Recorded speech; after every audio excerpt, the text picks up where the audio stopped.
Aloha everybody, and welcome to part 10 of Sonic Generations. We're still going through the challenge acts. I'll get us across with my blade. Summon me with the robotic. I will deal with this. Okay, so first up we're doing Seaside Hill Act 1, but this time around they've spread a whole bunch of grapple points throughout the level, which means we now have to use Espio the Chameleon and his grapple hook in order to get through this level. You can't make it simply by jumping. You have to swing on these things, you have to get momentum, and you have to reach super high that you can reach your destination. It's very reminiscent of my favorite Castlevania game, Super Castlevania 4, where Simon Belmont had to grapple a whole bunch of things with his whip, and it was awesome, and I love that game so much. But the whip is, or the grapple hook, or rope, or I don't know what it is, but it's very wonky in Sonic Generations. I find, this might be my own headcanon, I might be completely wrong about this, but I feel that you have to have some distance between the grapple hook in order to have good swinging mechanics. I don't know if it makes the rope longer, but it feels like when you get too close to the grapple hook and then you push Y, it's hard to go from left and right really easily. Like, you're moving it with the control stick. You have to move left and right with the control stick in order to, you know, actually affect Sonic's momentum. And you're holding onto the Y button this whole time, and when you let go of the Y button, that's when you're jumping off of the rope. So, like right there, I felt like I grappled too close and I didn't have a good swing. This time I grappled far away enough that my swing was a lot better, and it allowed me to get over that spike tower. So, I don't know. It's weird. It kind of works. It's not horrible. It reminds me of Castlevania 4, so I like it just on that ground. That piece of junk robot is no match for my charms. Use the Y button. Okay, so get this. Dr. Eggman designed the Egg Pawns back in Sonic Heroes, but what you didn't know is that the Egg Pawns actually have a libido.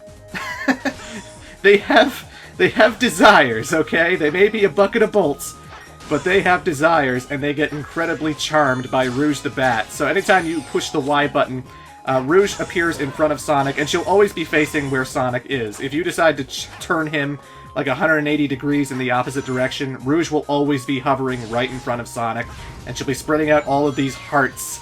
I guess she's coming onto the Egg Pawns. She's flirting with them. You know, she's a very seductive bat. It's a weird sentence to say in a Sonic game, but that's what she's doing, right? I don't know. But you push the Y button, and all the Egg Pawns have shields. That's the gimmick with this level. They all have shields, and you can't homing attack them when their shield is up. But when they're charmed by Rouge, and they're all gaga over Rouge, and they're just like, "Ooh, pretty lady," they put down their shields, and that allows Sonic the ability to homing attack them. And every Egg Pawn you defeat brings out another force field box that you can stand on to get to your destination and whatnot. But it's just kind of a silly minigame. I like the fact that the robots are all charmed and they're all in love with Rouge, because, you know, Rouge, she's sexy and smooth. That was in the rap. That was in the theme song from Sonic Adventure 2. She's sexy and smooth. So, yeah, how about that? Oh, Rouge the Bat. But that's it, folks. We beat all the challenge acts. Like I said before, you get 3 keys in order to open the boss gates. 1 for each particular zone. Like, I chose to do 6 of them just because I'm showing off all of the Friends-related challenges. But you only really need to do 3 of them, and 1 has to be done in Speed Highway, 1 has to be done in City Escape, 1 has to be done in Seaside Hill. And then you actually have to find the key wherever it was in the White Space Hub world, but yeah.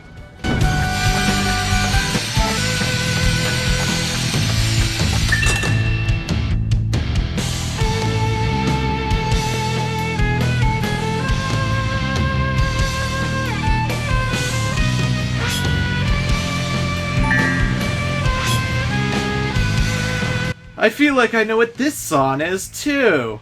I wonder what we're going to be facing in here.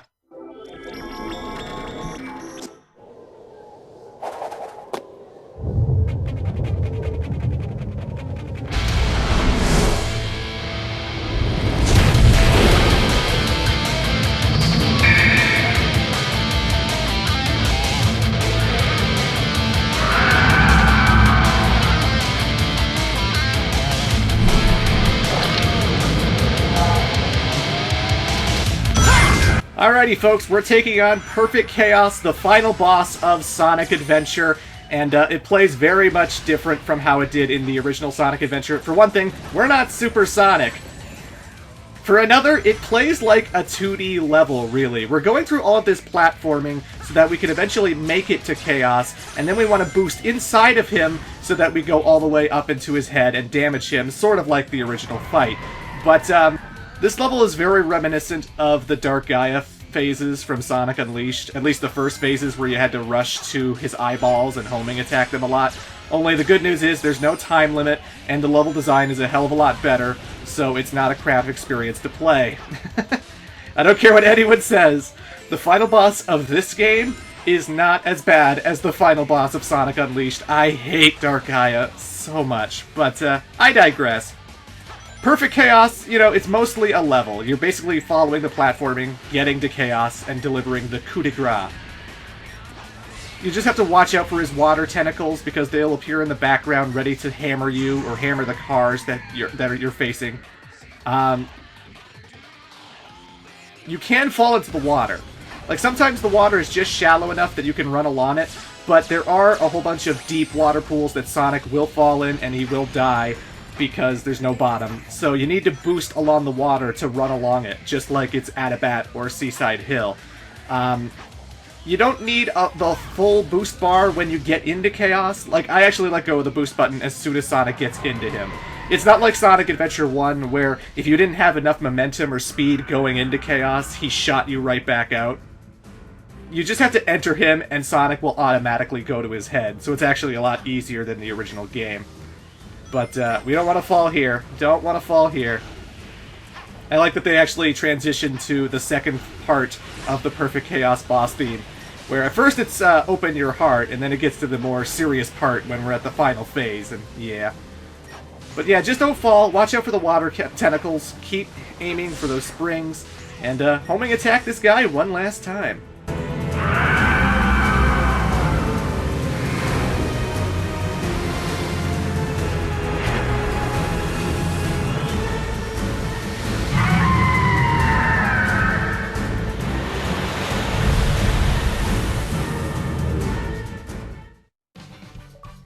It's Chaos, the god of destruction! Well, not no more. So that was kind of fun. That was awesome. Nice to see Perfect Chaos again. But the 3DS's boss gate is different from the consoles. We don't fight Chaos in the 3DS version. Instead, we fight the Bio-Lizard, the final boss of Sonic Adventure 2, the prototype of the ultimate life form, which looks nothing like a hedgehog who could do chaos control, but it does look like a weird salamander lizard thing that could do chaos control. And this boss fight is actually pretty close, pretty identical to the original fight from Sonic Adventure 2. One great thing about the redesign, though, the arena you're fighting the Bio-Lizard in is no longer shaped like a Pokeball. What I mean by that is, in the original Sonic Adventure 2, the circle that you were fighting the Bio-Lizard in had these open pathways for the currents, for the water that's flowing from the Master Emerald Shrine. If you fell into the side with the Master Emerald Shrine, you were fine. You could jump out of it no problem. But if you fell into the pool that was closer to the entrance, it would actually wash Shadow away and out of the boss fight. Like, it counted as an instant kill if you fell in there and you let it carry you out to the entrance. Because apparently, Shadow can't just hop out from the side and come back to the fight. That was it for Shadow. But no such thing in this boss fight. We're obviously Sonic. I don't know why Shadow's not fighting this thing. I guess he's been hurled through time and space, so he's not here anymore. But you gotta figure that Sonic and Shadow have the same abilities. Hell, Sonic had a bounce bracelet. Shadow didn't have a bounce bracelet. Sonic should be able to handle this no problem. And, now we're putting that to the test. Bio-Lizard still chases you with his head and his tail. You don't want to go too far because you don't want to run into any of his body parts. That's why I'm not really boosting when I run away from this guy. He still shoots his energy orbs, which you either have to jump over or duck under. And ducking is the same button as sliding, which is the A button, if I remember correctly. And, yeah. I just like to collect rings. You know, I boost when I come to a bunch of rings because they flow into Sonic that way. When the Biolizard is tired, his rail starts glowing, and you can just boost into Biolizard's face to immediately start grinding it. You don't need to homing attack it or anything. You don't have to worry about contact damage from Biolizard's mouth. But it's the same principle, you know? You're still watching out for the tails, you're still dodging the orbs, still grinding that rail to get to his core, and you're also having to homing attack these pink bubbles, just like we did in the Sonic Adventure 2 fight, although it's a hell of a lot easier here, because it goes into 2D mode, and then you're just going from left to right, homing attacking this stairway-like bubble pattern. In the original 3D game, you know, Sonic Adventure 2, there was a whole bunch of bubbles scattered all over the place. Scattered all over the place, I should say. And, you know, it's just a lot more to homing attack, is basically what I'm saying. This fight is definitely a lot easier than the original Biolizard fight, but I think it's pretty faithful to the fight. I think this is actually a pretty good update to what the fight was all about, and I actually like that this is so close to the original fight, because the original Biolizard fight, I remember when I was a kid, it gave me so much trouble. Like, Perfect Chaos? Nah. I think I died to him once, and then the second try, I beat him no problem. Biolizard took me an hour the first time I ever played Sonic Adventure 2. Keeping in mind, I got the game in 2001, 2002, I must have been 12, 13 years old at the time, but it gave me trouble, man, it gave me trouble! In the final hit, the final phase, you start floating, just like the actual Sonic Adventure 2 fight, and you have to use the control stick to guide Sonic, but of course, you hit the bubbles, your rings will scatter, and they'll drop downwards immediately. You won't be able to pick up those rings again, so be careful, but it's pretty easy. Just guide Sonic through that pathway, homing attack at the very end, and that is it for the Biolizard.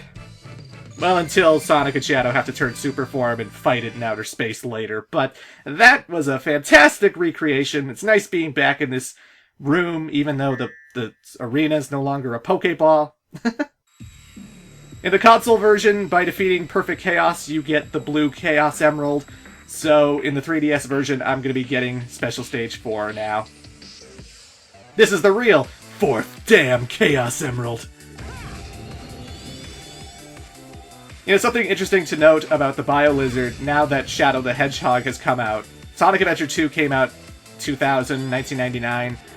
Shadow the Hedgehog came out 2005, and it was revealed that Shadow got created because he got the blood of the alien Black Doom. Professor Gerald, you know, he enlisted the help of the Black Arms in order to create Shadow. The Biolizard could be a Black Arms creature, if you think about that retcon, and if you think about this new history that we now know. Maybe Professor Gerald used Black Doom's blood to create the prototype, and the prototype ended up being the Biolizard, which is kind of similar to the Black Bull and all the other weird aliens that were in Shadow the Hedgehog, but, interesting thing to think about. But either way, folks, that is the blue Chaos Emerald, and, that was the boss of the Dreamcast era, Perfect Chaos and Biolizard, the two monsters of the week. You've brought back quite a bit of this world.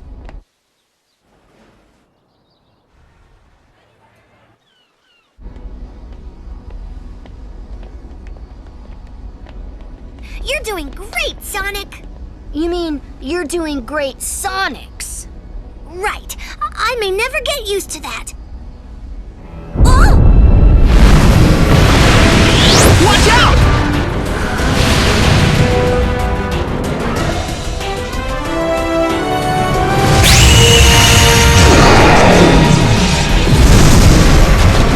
That monster sure didn't like that emerald. Those things have come in handy in the past. We've already got a couple, but We need that emerald! Sonic, you should go over there and check it out. I bet you can bring that Chaos Emerald back just like you brought back our friends. And I bet you double we're gonna need all 7 emeralds.